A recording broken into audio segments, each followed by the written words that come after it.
This podcast is brought to you by Craft Beer and Brewing Magazine for those that love to make and drink great beer. Learn more online or subscribe at beerandbrewing.com or find us on social media at Craft Beer Brew.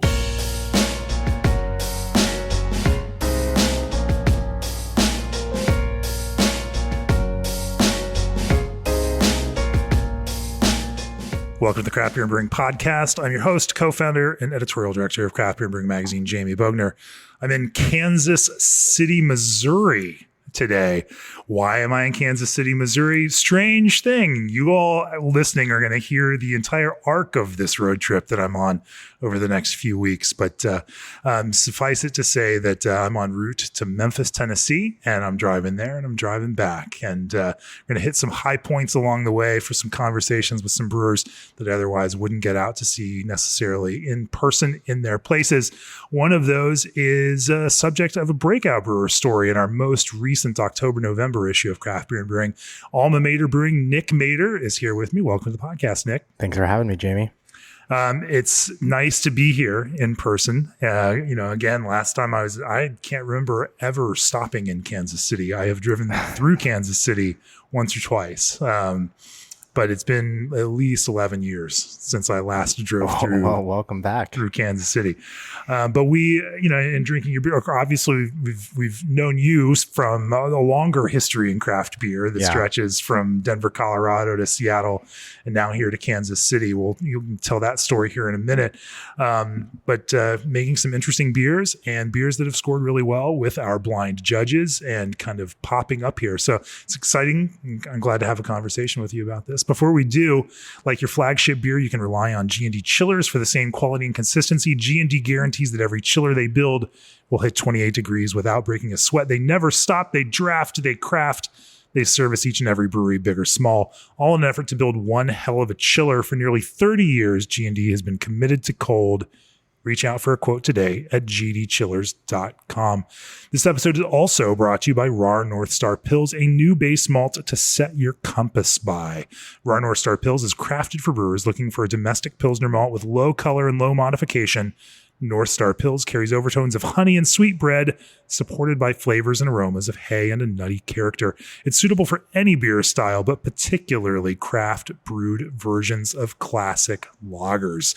Let Rahr North Star Pils guide your craft by visiting bsgcraftbrewing.com or contact them at 1-800-374-2739. Speaking of craft lagers, thanks to all of you that came out at CBC a couple weeks ago and came out to our happy hour Thursday, the kicking off CBC at Bierstadt Lagerhaus. Apologize for the lines. It was insane and it was a little bit crazy, and we had no idea that there was going to be a line of people out the door for a lager brewery. Only at CBC. It's the most wonderful and amazing thing there. We eventually figured out the best way to get beer to people as quickly as possible was to have just a Helles line. And so it was as fast. They had a little portable tap and 2 kegs, and we're just pouring 2 taps, and they just let them run. And it was that sounds glass terrible. half liters of Helles as fast as they can get them out. So it was a fun event. Thank you all for joining us for that. It was fun to see everybody out there for that. But Nick, we're here in Kansas City, and speaking of lagers, you all brew a few of those. We're going to talk about lager brewing. We're going to talk a little bit about hazy IPAs, I think, in there too. You guys play the field in that regard. Mm-hmm. But let's start by giving us the background on Alma Mader. Talk to me about your brewing arc. Yeah. So just real quick, obviously like most people got into beer in college and did a study abroad trip that really opened my eyes towards beer, especially a lot of the Trappist Belgian beers, and came back to the United States and was just studying a degree, finance, that I really didn't know where I was going to go with it, but I didn't go far, and ended up doing everything I could just to get in the craft beer world, and ended up getting a gig at Boulevard Brewing Company, bartending, and it also allowed me to give tours and do some sales tastings, and it was a foot in the door. And it was just an unbelievable experience. And at that time, my wife, then girlfriend, was moving out to Denver. We were dating long distance. She was in Los Angeles, and she was moving to Denver, and I really wanted to leave Kansas City and do something. And I knew that brewing scene out there was really getting going. So I moved out to Denver so we could be together and so that I could further my career in the beer industry. And what ended up happening after a lot of persistence was I landed a job at Crooked Stave. Sure. And it was a lot of persistence, but got in there and just got in on the ground floor, and it was a really exciting time for sour and wild beer in the U.S. and learned a ton, and eventually realized my love was on the production side. So Chad gave me that ability to be on the production side and to do packaging, and back then it operated a lot more like a winery. A lot of fruit re-fermentation and transferring and bottling and packaging, and we're brewing wort offsite at that time. And he also had encouraged me to do the Harriet Watt program. Right. So I did that from a distance. I didn't want to go in more debt for school, and so I did their master's program at a distance. I do about 2 courses a semester. Mm-hmm. So it took about 4 years, but I learned a ton. And it was exactly what I needed. Yeah. I wish my undergraduate experience was as rewarding as that, but it really, gave me this itch to want to be more on the brewing side. So there was a job opportunity up in Seattle, Washington at Fremont Brewing, and my wife had some opportunities up there for nonprofit work. So we made the move up there, and I became a brewer cellarman at Fremont. And at that time, they were probably 20,000 barrels or something like that, and growing at a really, really fast pace. So was able to learn a lot fast. And that was a fantastic experience. And eventually I got to break off and be really their R&D brewer and get their mixed culture program going. And ultimately, that was the confidence that I needed to have for recipe formulation and the tools that I thought would be necessary to open a brewery of my own. Sure. Really the dream. R&D for Fremont, there's no pressure there. It was a great job. It was a fantastic job. I mean, and Washington, brilliant folks, great leadership, and a great vision for the brewery. And Washington is just such a great place to brew beer in and to be a brewer in. I mean, you're so close to obviously Yakima Valley, and there's the grain that's grown up in Washington. Sure. So that was just I really feel fortunate to have had that experience. And you learned how to brew a fresh hop beer or two, I imagine. Just a few. I've been messaging with some of my old friends up there, and fresh hop season is in full swing, and I think that first week is really exciting, but by the end everybody's pretty worn out. I think like this week we're recording this a couple days before it's going to air, and I imagine the last of the fresh hop beers are happening right around now. I was just up there last week, and they were harvest is a little bit later this year, so I know last week they were pulling down Mosaic and getting to some other varieties, but I mean, it's just a super exciting time of the year, and there's nothing like it. It's like Brewers' end of summer camp. Everybody meet up in Yakima. It's a great time. So then you and your wife decided to come back to Kansas City, mm-hmm. where you grew up, and open up a brewery here. Well, why make that decision? Yeah, so it was a long time dream of mine, like a lot of brewers, opening your own brewery. And I knew that as long as I had the education and experiences to do that, I wanted to come back to Kansas City. And I think anybody that opens up a small brewery realizes that there's such a support structure you need from friends, from family to do it. And we wanted to be really active in, the setting up of the brewery and just, we didn't have the ability to contract every single thing out. So, for example, like my dad and my wife and I, we did our entire glycol header, which was a source of also some arguments along the way. But we thought there was also an opportunity here in Kansas City. It's an up and coming beer city, and it's a great place to be in the Midwest. And so we wanted to be a part of that. It seems like a city where people become avid long-term supporters. If they find you, then you find fans for a long time. And, Boulevard certainly, has found their fans here in Kansas City. KC Beer Company, has been finding their fans, same kind of thing. And I think, it's that audience that they may not immediately find you, and it may take a little bit longer to kind of build that compared to some of the hype and excitement in some other markets. But then when they find you, they're fans. Definitely. Yeah. We have people that come in week after week, and, because we are really selling the majority of our beer, the overwhelming majority of our beer just through our tasting room, I think it takes us a little bit longer to reach people out in the metro. Kansas City is a spread out town. There's, and it's heavily populated on both sides of the state. So it's also a tricky town for distribution in that way. So, but yeah, I agree with that. And, it's for us, it's all about, connecting with people and having them come in here and getting to know us and getting to, through getting to know us, they get to know our beer. Yeah.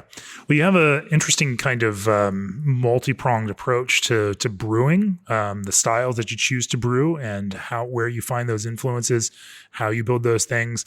Clearly, you've got an R&D background and you're used to tinkering and playing, and I want to delve into some of those things along with that kind of, building that creative vision for the brewery. But before we do that, the world of craft beer is a different place now. Margins are more important than ever, so why not lower your ingredient cost?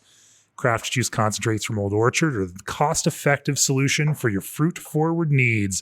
Old Orchard produces high volumes of their retail juice brand, so economies of scale keep prices low for their bulk supply program. Little concentrate goes a long way, and you won't lose some of it through filtering like you would with purees.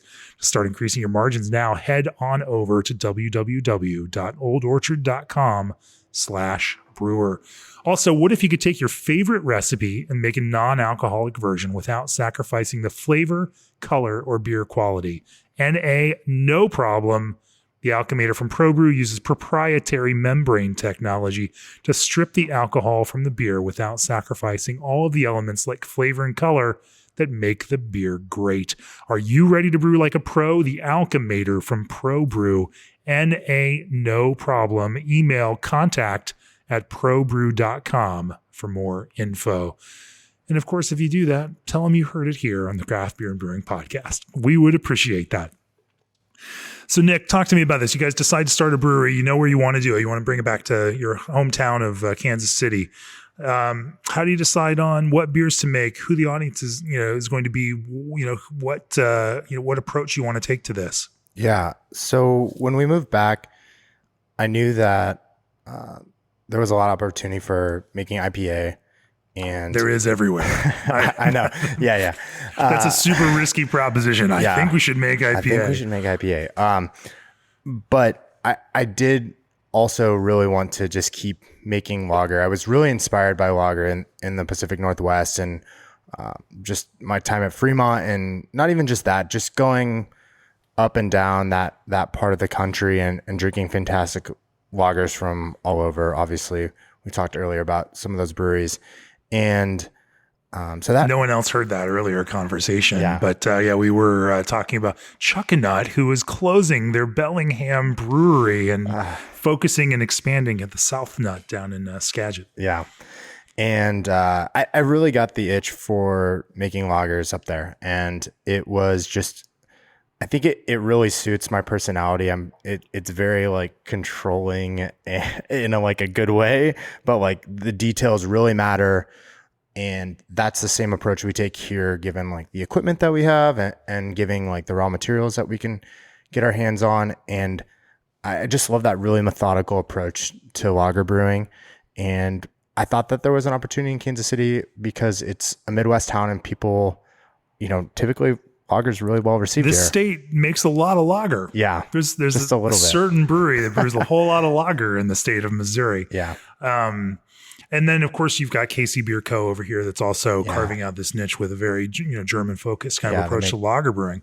That's a lot of pressure, especially for a new young brewery starting out and trying to tackle a difficult beer style that you'll be judged immediately on. Yeah.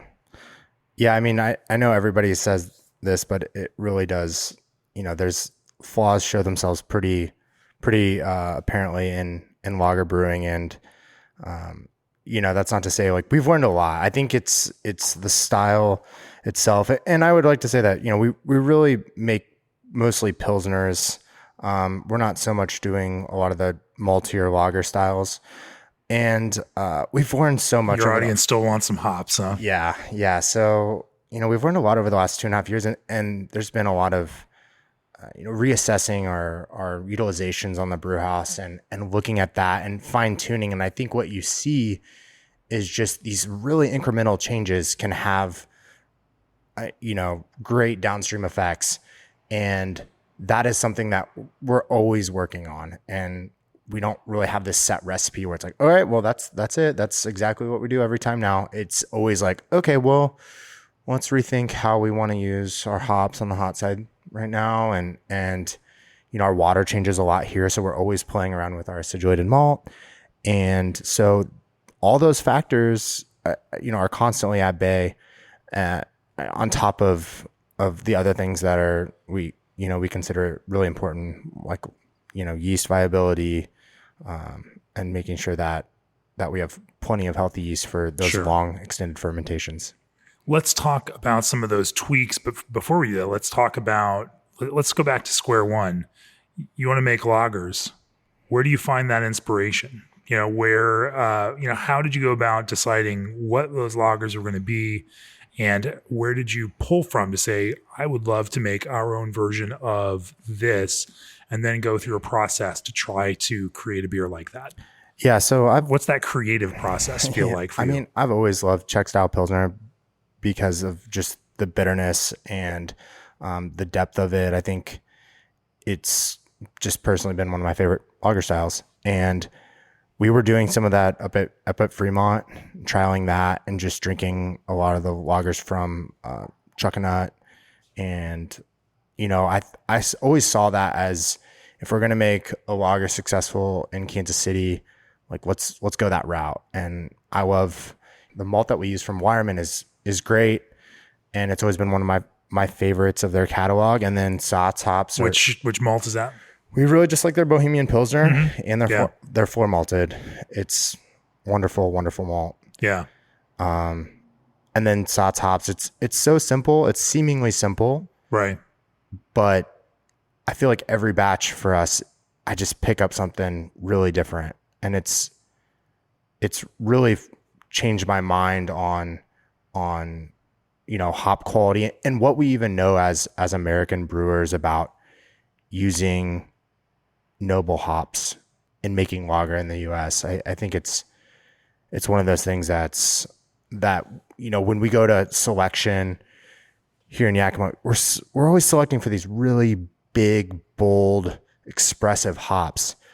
And to say that, I can pick out what I like about these noble varieties, I think the learning curve is really steep on that. And it's something that, as a small brewer that hasn't had exposure or ever selected hops in Europe, I'm still learning a lot about. Right. And the quality, like what are we getting? What are we sourcing?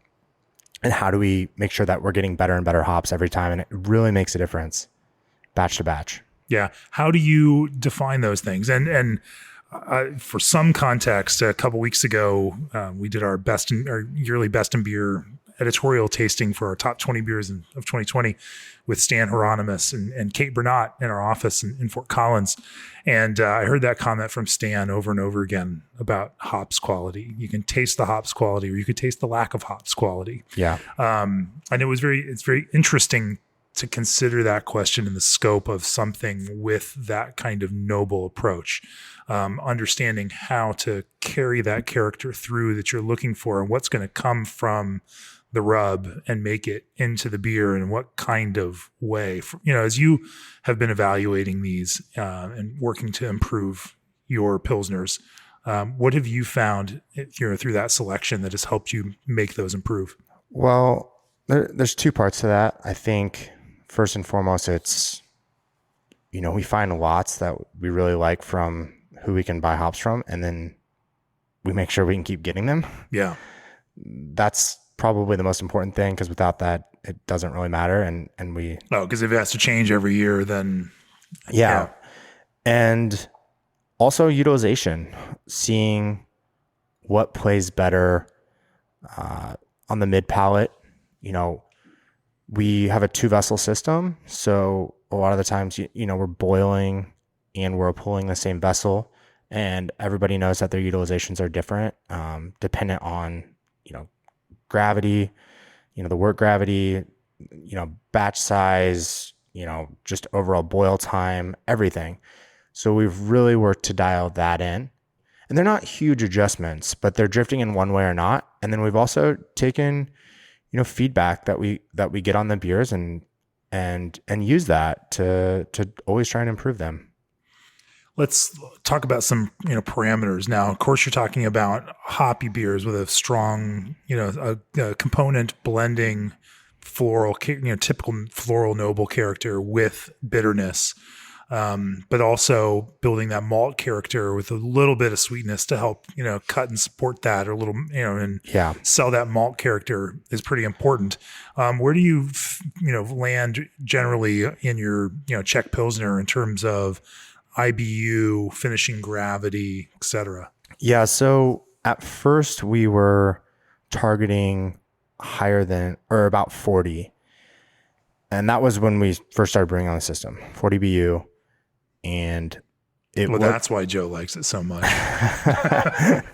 But we actually have dropped that over time. He'd probably try to talk you into pushing it past 50 if he could. But I think it actually came in higher than 40. Yeah. Those initial batches were just, I think we've had a great, we've had a good trajectory in our lager brewing in terms of figuring out what works and what doesn't.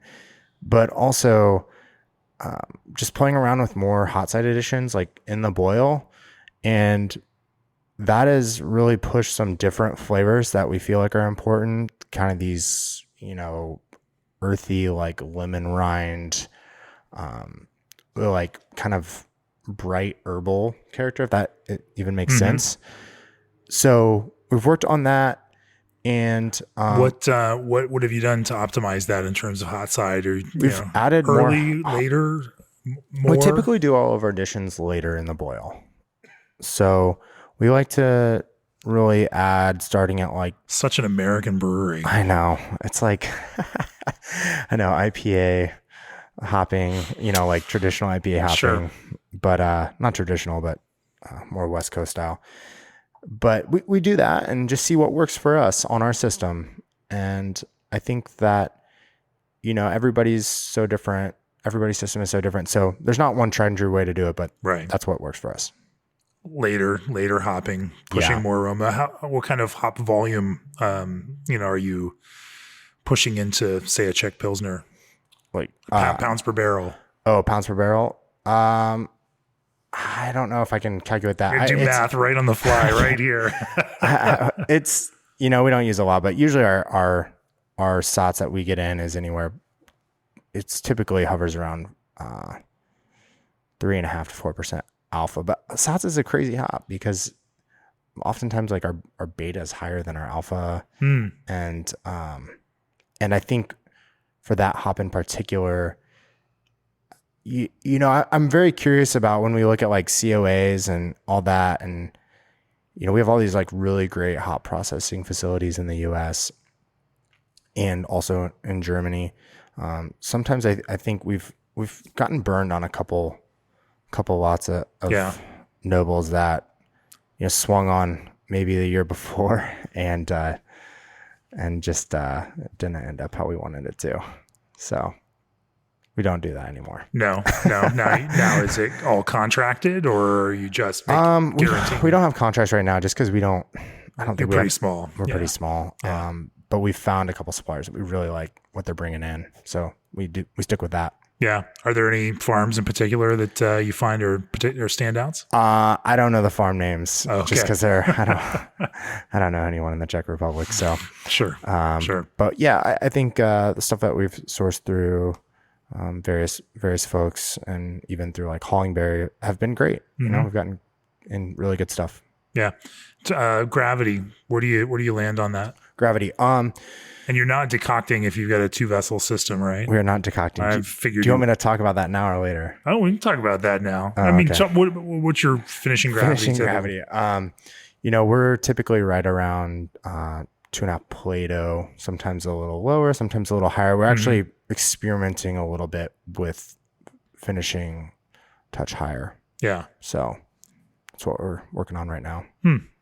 Yeah, just carry over more of that malt character. Right. Yeah. So decoction?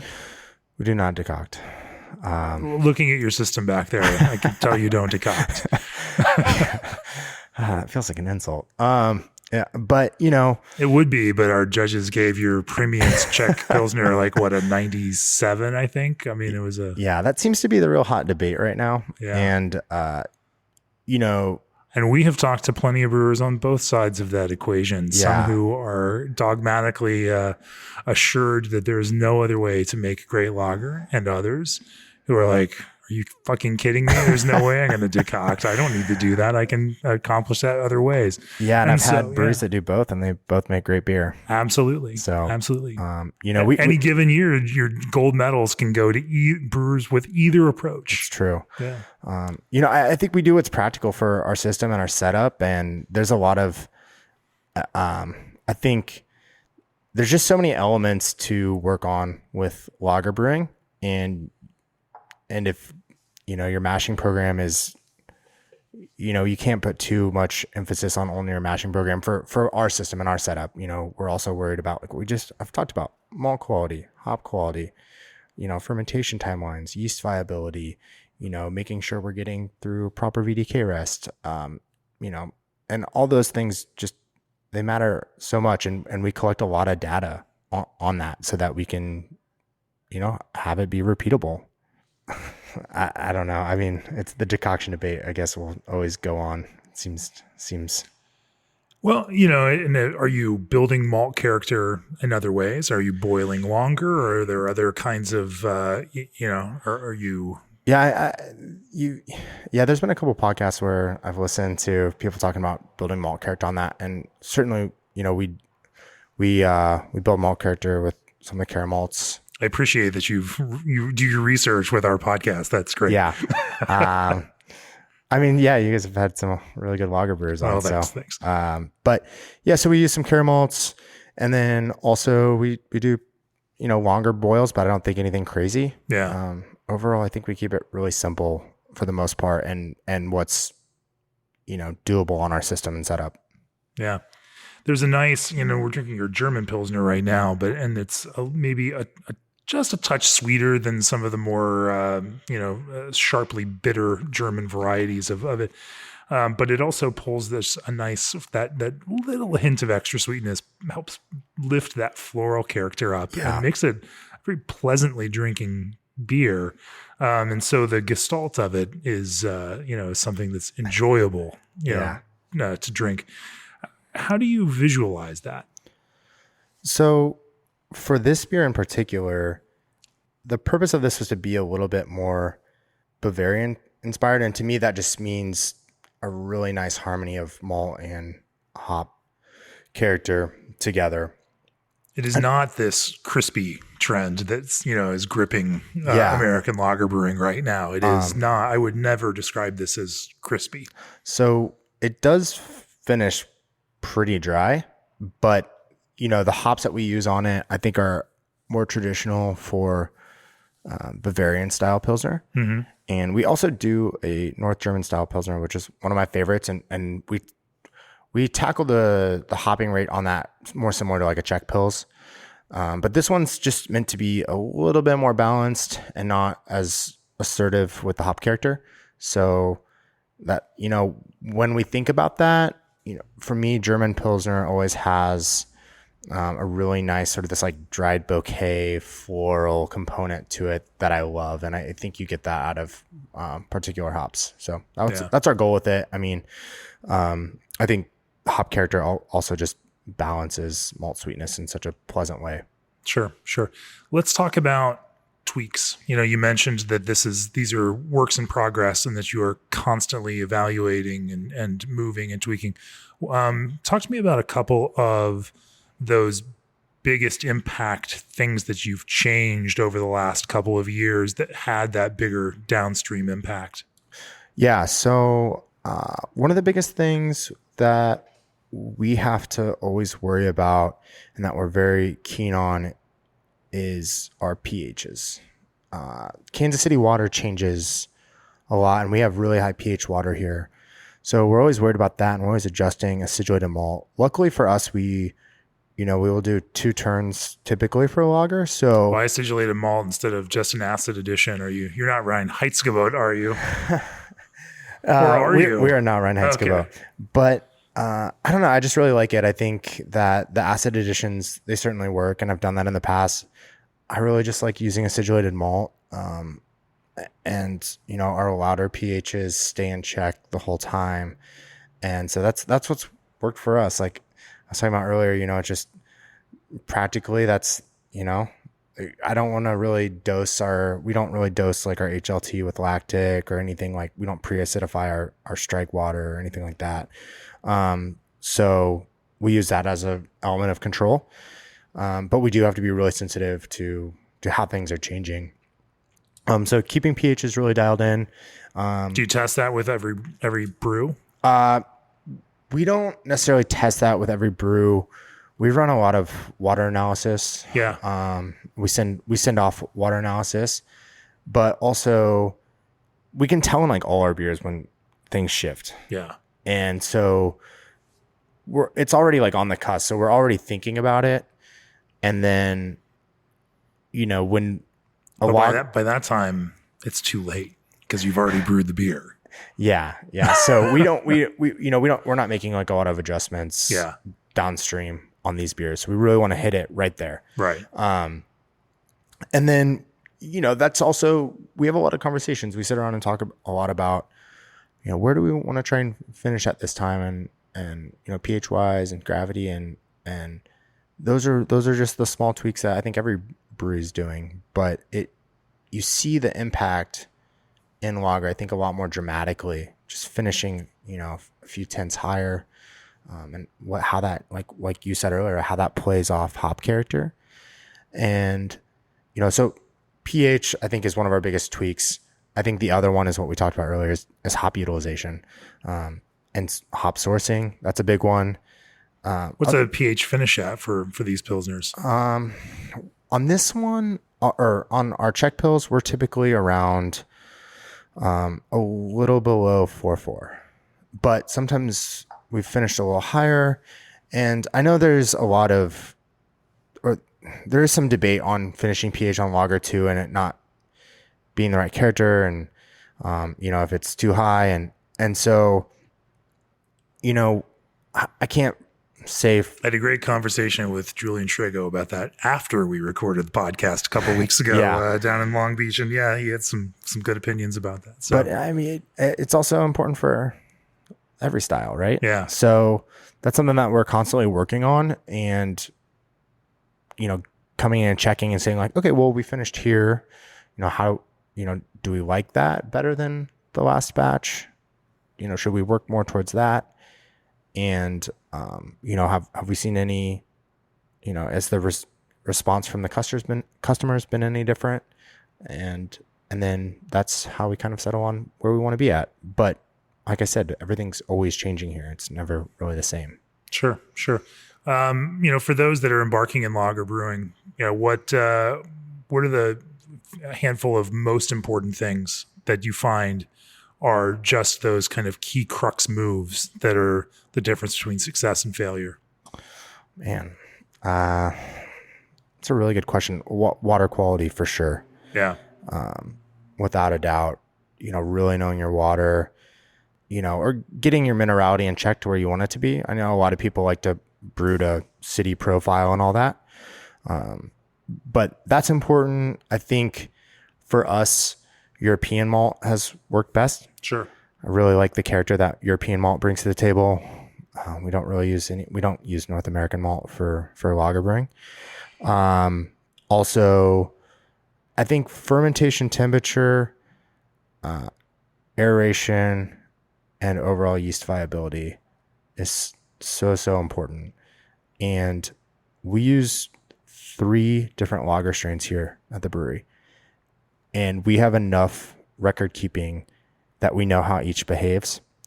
And there are pretty significant differences between the 3. Not even just in attenuation. I'm talking about like how the fermentation timeline goes, and then experimenting with, all right, let's just drop this a degree and see. And sometimes we can use that as an element to slow down the fermentation if it's going too fast. So that's been really cool. That's a new realm for me as a brewer. That's really fun. But I can't say that there's one single element. It all really matters. Indeed it does. What are these, the next steps for you with your lager program? What are the next pieces that you are looking to, kind of tweak and subtly move in order to make these just ever so slightly better? So, with really our premium, our Czech pills is, if we were to have a flagship, that would certainly be it. It's hard to deny that we're a small brewery, and we also cater a lot to a crowd that wants something new all the time. So within that, we are producing a lot of different lagers as well, some traditionally inspired and some not. So I think keeping that rotation for us is really important. The only thing that is hard as this is a real challenge because you brew under 1,000 barrels a year. I mean, it's a small brewery. Yeah. So right now we're releasing a lager about every 3 to 4 weeks. And so the good thing about that is that we have like a lager crowd that comes in here to drink that. And so they're getting something new every 3 weeks, but it also keeps, we can keep our cooler stocked with it. It's what people want to come back to. And at the same time, like premium, we're always getting to adjust and tweak.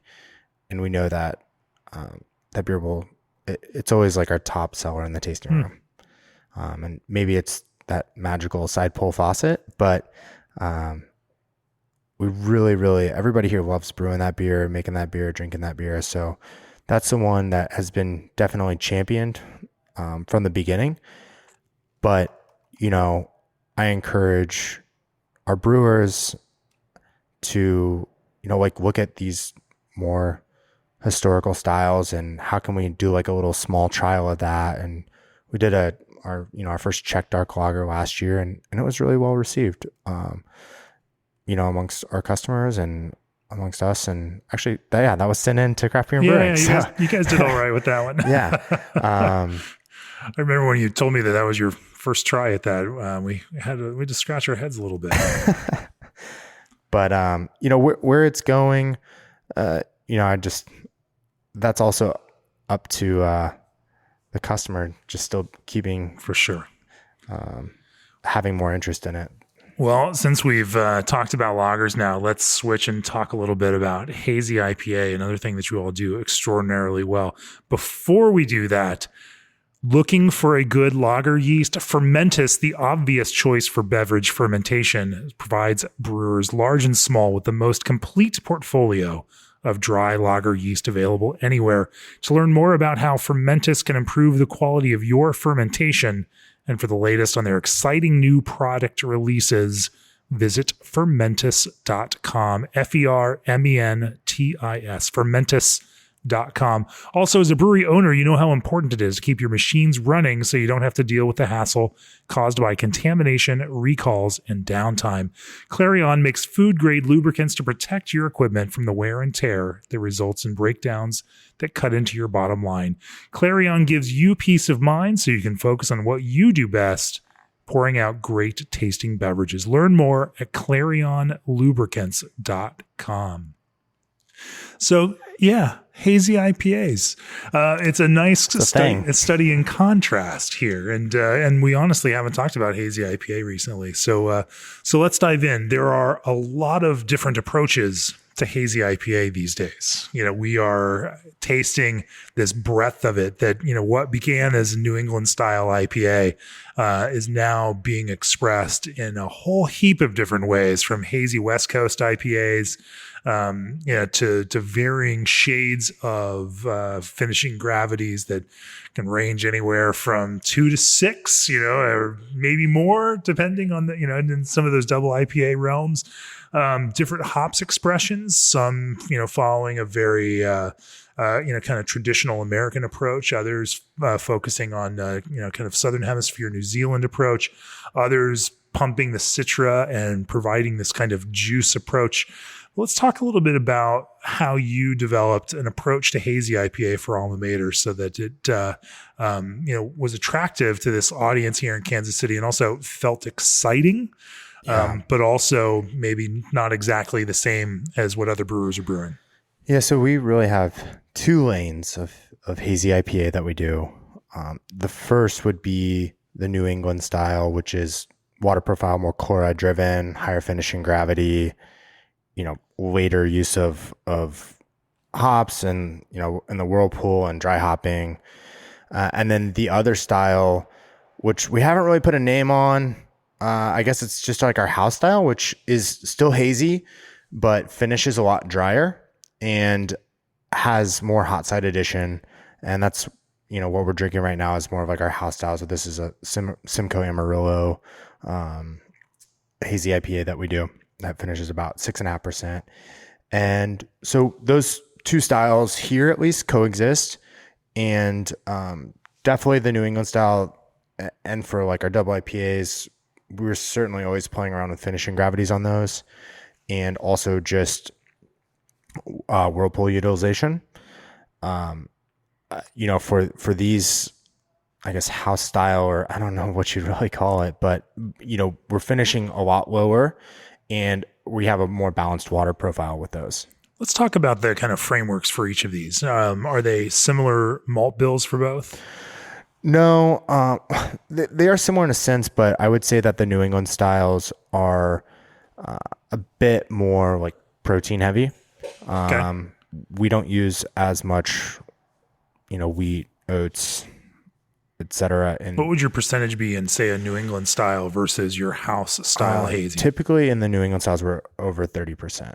Okay. And then the house style would be more of like a, it depends on the beer, but we still push towards 30%, but we're not adding as many different grains. It's a little more straightforward of a recipe. And then we focus on, what I really like to do is have, actual boil additions in Hazy IPA, which has kind of become a interesting thing lately. Yeah. So I think there's a lot of great hop flavor that comes through on the mid-palate by doing that. And, we'll back off on whirlpool if we need to. But personally, I really like drinking those styles, but I also like the softness and the hop expression in New England style as well. But, they both do really well for us here. What would the finishing gravity of a like mid 6% house Hazy IPA typically be for you? We're typically finishing around 2.5 Play-Doh. Okay. Yeah. So, right. And, a nice, pretty normal IPA kind of finishing. Yeah, even though as this one, it's fascinating because as I'm smelling it, I'm expecting it to taste sweeter. Yeah. Because it definitely sets that expectation that you might have. And then but there's also a intensity in the hops flavor. Yeah. That dryness also helps to drive. Yeah. And I think that is really what we feel is maybe a more modern interpretation of Hazy IPA for at least what we're doing here. At the same time, it doesn't have the kind of presence and, an edge that a clear West Coast IPA would have. Yeah. There's definitely that kind of slightly rounded edge to it that allows you to, There's more yeast expression as well. Yeah. Which plays into obviously that's played a huge role in New England style, but in this too, I mean, we are looking for yeast expression. So Sure. Let's talk about it. So, in terms of malt, I still am curious. Like when you say you add more different specialty malts to your New England style IPA, what would that typically be like? Just higher percentages of wheat and oats. We pretty much just rely on our base malts, always Pilsner. Yeah. But with the like house style, we just back down those percentages. We wanted to finish drier. We wanted to have a little bit more. We're not targeting this like super soft sweet thing. We want there to be like some assertiveness to the character, to the hop character, and dryness, and using those amounts of still being 25 to 30% wheat notes. I mean, there's still like great protein structure and head, good density on head and all that, and great lacing. So it's just I think a little bit simpler on the malt side, but different mash schedule. Yeah, we'll mash a little lower. Yeah. So yeah, that's what I like to do. And really the first beer that we did this with was Trichrome, and we've just evolved that. A lot of recipes off that base, off that malt recipe, and it allows us to play around with hops in a different way, and then it also is feeding information into the West Coast IPAs that we do get to make, which we're getting to make more often. So that's a great thing. It's a different character, but I can't say that one is favored more than the others. And I think it shows that, how you use hops and the quality of the hops that you're using and the timing can play so much into just being a delicious beer, instead of only looking at one element. Like, I need to finish really high. Like, that to me doesn't make it like even juicier. Like, we've had beers that finish at like 2.2, 2.3, and the hop character is just so great that people are like, this is juicy. Like, this is great. And theoretical BUs and all that is way higher than our New England style IPAs. So what you're telling me is that the hops choice itself, the variety, but even like what that lot might be. And I think how you line up water profile too. Yeah. And that's always for us, something that we're working on. Like, do we need, we trial, a little bit more chloride, a little bit more sulfate. We don't use a ton of gypsum, but it helps. There's a reason. I mean, I came from a brewery where, the Northwest is great at using gypsum. And I know the industry at large has steered away from it lately, but there is good character that comes out of using that. And I think blending, really evaluating your water is what you should be doing to get your hops to express themselves the best that they can and set that stage. When you say that, what do you find in water dulls that hop expression versus what in that water really helps those hops sing? Yeah, so I think gypsum does a great job at pushing our aroma and flavor on hops. And obviously chlorides are great for that fullness and sweetness that come through. But, that blend is a moving target for us of what we like and how our water analysis is coming back. But, that's not to say that we've had, some of our most aromatic batches are maybe higher than you would think amounts of gypsum in the beer. So, and just overall, like, hop character, like that, I said mid-palate bitterness earlier, but like, I really think there's like a true flavor that sings and that, is important to IPA in a traditional sense that sometimes a lot of IPAs that are only hopped super late, sometimes it just feels a little one-dimensional, where you're just not getting like true flavor. Right. It's just like an aroma bomb. So what's your solution to that? Adding hops in the boil. When? Late. How late? Pretty late. How late is pretty late? You say boil, so I assume it's not the whirlpool, but yeah. Yeah, no. Are you talking about 5-minute editions, 10-minute editions? We like to stay below 20 minutes. Yeah. Okay. So, but it's again back to utilization. I hear you, and I agree with you. I think that that becomes the interesting challenge that everybody faces, and when we also just went through reviewing kettle sour beers. And that's the same piece there. You can have a beer that's singularly fruity, and yet the things that make the best iterations of those stand out are just those interesting, small, slight pieces, those edges within it that tell additional stories, that give you some additional pieces to kind of hang on to in the middle there. And I think it's the same kind of thing with this kind of IPA that, in one sense, building that kind of textural familiarity, like that idea of what this, hop flavor is and how it sits on your tongue, because even though this is soft and it brings that kind of aroma piece out as you smell it, as you drink it, like it has that firm bitterness or a little bit of it that is also reassuring as someone who drinks IPAs.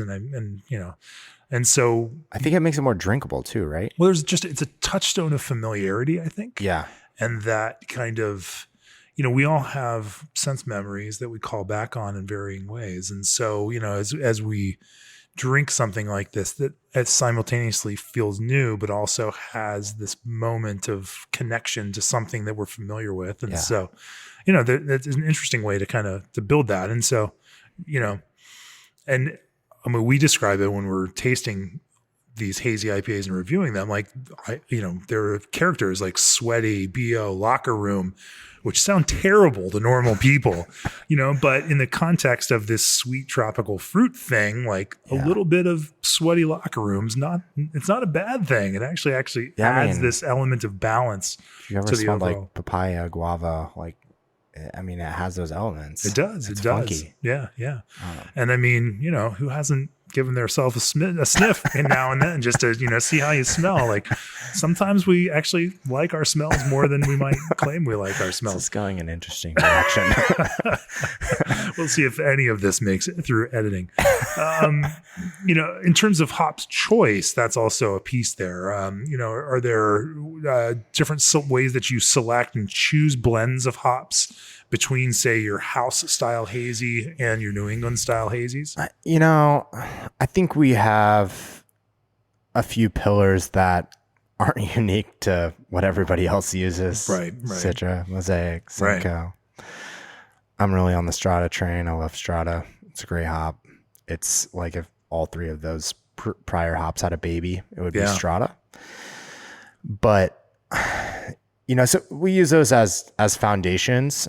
And then with how we make beer here and our audience, they want to try and see new stuff. So whether we're bringing in New Zealand hops, whether we are doing some of these cool new HBC varieties, that is always an element that we're playing around with. And then finding special lots like this. A lot of Amarillo we really like is Oregon grown. Yeah. And we're just like, we've said it in a lot of social media posts, and I'm back on the Amarillo train. Like, it's awesome. And it has this orange rind character that I think we've been missing from a lot more of these really like late harvest, dank, hops that it's not there all the time. Amarillo was so hot in like 2011, 2010, 2011, 2012. It was the great hope at that point. Yeah. And then it stopped living up to that for a little while, but it's fun to hear that it's back. What do you think is the difference? I don't know. Yeah. I think it's just pure evaluation and trying it. I've heard a few comments around the industry about some of the stuff coming out of Oregon, and we gave it a try and we really liked it. And we thought it added an element into beers across all styles of the IPAs we're making. I think Amarillo is a fantastic hop for obviously West Coast IPA, but we've been using it more in hazies, and it just, this lot that we use in particular is just really giving us this nice orange zest element that we've been looking for. Nice. And then, there's definitely some of that kind of mosaic pineapple in there too. Yeah. And, let's talk about fermentation with hazy IPAs. What, obviously if you've come out of that Fremont R&D approach, they've got, they make some pretty fantastic hazy IPAs that are shelf stable, packaged, or, and then get out there into wider distribution. You don't certainly have the same kind of challenge here at Alma Mater, since most of your beer is sold right out of the tap room. And so gives you some flexibility to kind of experiment and play around that kind of thing. Yeah. What, where do you find yourself with that? That's a good question. I think, we just target, obviously we sell most of it through the tasting room, like you said, but we don't, our losses on those beers are so massive. We do not have a centrifuge. And I think, I'm not sure if I'm really answering your question, but our audience is captive with them, and they're I'm always surprised how much people want to try out new things and learn about new hops. And obviously as brewers, we have new hops coming our way all the time now, which is really exciting. And I think that just from being out in Yakima last week, it's certainly a challenge for the breeders and all of that, but they're have open arms about it. Sure. What I'm trying to get to, Nick, is a lot of people, everyone's making hazy IPAs generally right now, even people that said they'd never make a hazy IPA because, and that's not a mark against them. It is oftentimes a symbol of evolution, that a lot of brewers that swore they would never do this have started tasting and smelling beers that have changed their minds about those kinds of things, and seeing the opportunity to test themselves, to explore and play with flavor in a different way. It's not a mark against someone that now they're making hazy IPA. People grow and change. Yeah. And it's good that people are. But having said that, with so many people making them, what sets yours apart? Well, I think because they're good. Yeah. And I think it goes back to the root of IPA, which is freshness is so important. And we have, like I said, a captive audience that can get incredibly fresh IPA here. And you're making small amounts of it, so they're drinking fast, and then you're making a new batch. And I think what sets ours apart is I would say I have a little bit more of a West Coast approach to making IPA in general, even with our both kind of lanes of IPA, that hazy IPA that we brew. I really like West Coast hop profiling. And so we always lean a little on the, more dank, punchy side of things. But, I think that's definitely what sets us apart. I think that we source really good hops for how small we are. And I think that, we offer, I think my number one goal here is to bring people in and have them trust our beers and feel like we're making consistent beer that is void of obviously off flavors, but that they can come in and once they get introduced to our beers, they're kind of they can try out everything and feel comfortable under that umbrella. So a lot of the times, the great thing about hazy IPA has been it's brought in so many non-IPA drinkers into the style category. Yeah. And I think that for me has just showed how important IPA is to American craft brewing and its longevity. So, we have so many people that also come in here that, like I said, aren't IPA drinkers, and they can try this, and it's a different expression. It's a different interpretation of IPA than what they're used to. And to me, that is important for this market. I think, what makes us different, there's a lot of people in Kansas City brewing hazy IPAs like there is everywhere in the country. But, I just hope that people feel with ours, it's consistent, and it's, they feel like it's quality, and that, they're able to, it has good package life and can hold up well, and that they just trust what we're doing if they like hazy IPA. In terms of, offering thoughts to brewers embarking on brewing hazy IPA?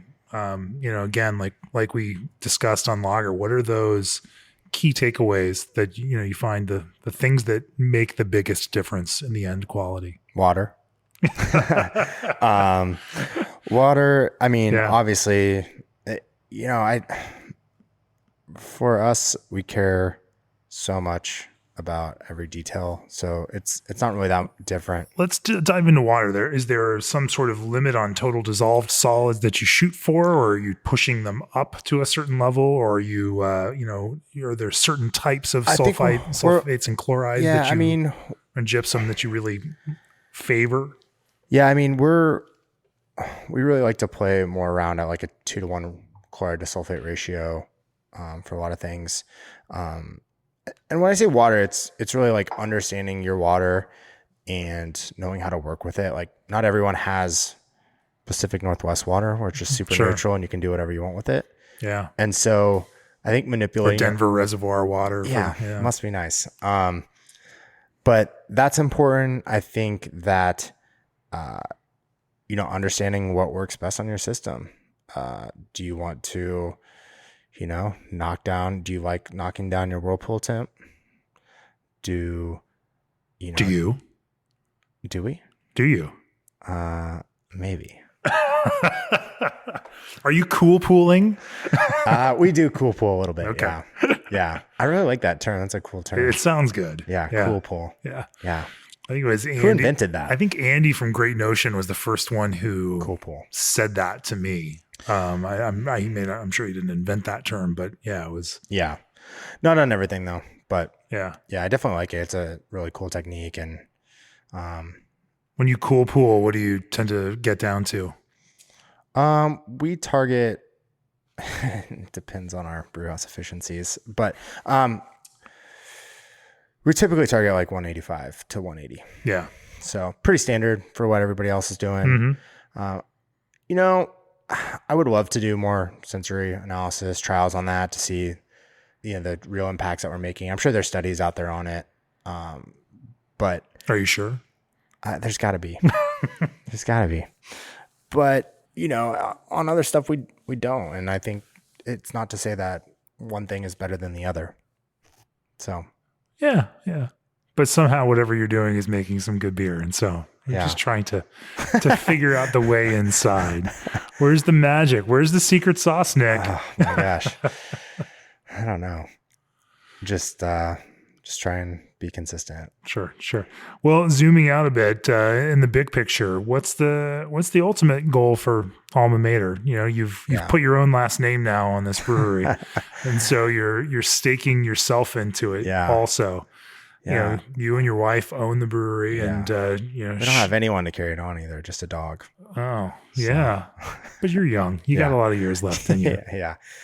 So the next chapter for us, it's a really good point. So, my wife Tanya has, like I said earlier, worked in a nonprofit and foundation work, and just made the big jump to come here full time. So that's exciting. We really feel like we're entering a new chapter, and in that new chapter, we've got beer in barrels that's been in barrels for about 18 to 20 months. So that's what's next for us. Stouts, barley wines, some brown ale bases. And we're really no sour beer though. No sour beer. No. You're wearing a cultured in yeast Crooked Stave t-shirt right now. So you learned your lesson there. This shirt's probably contaminated.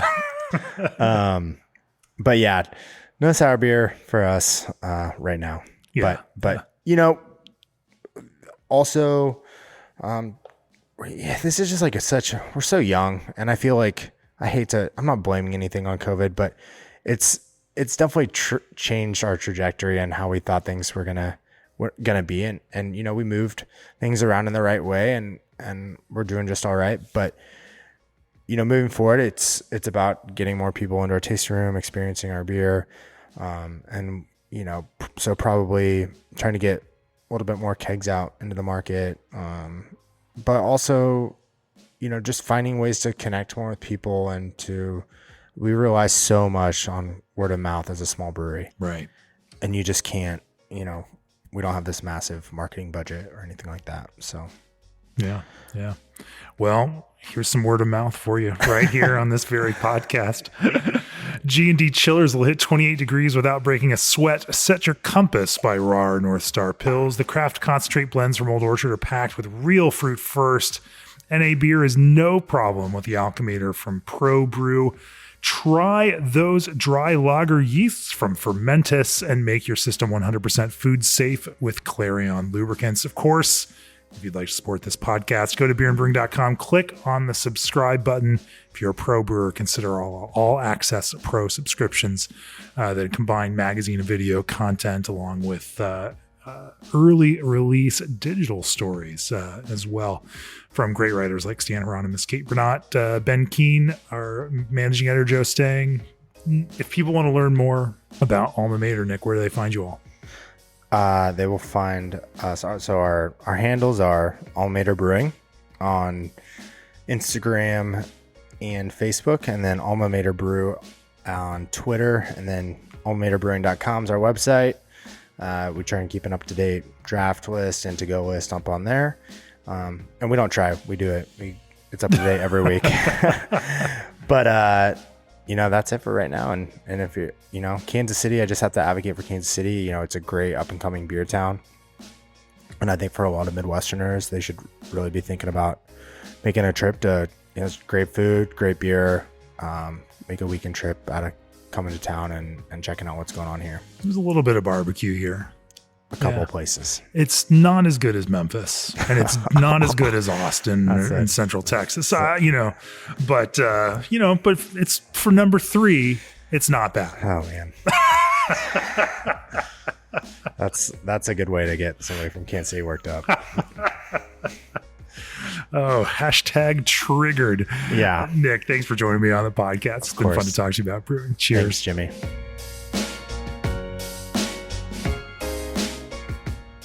This podcast is brought to you by Craft Beer and Brewing Magazine for those that love to make and drink great beer. Learn more online or subscribe at beerandbrewing.com or find us on social media at Craft Beer Brew.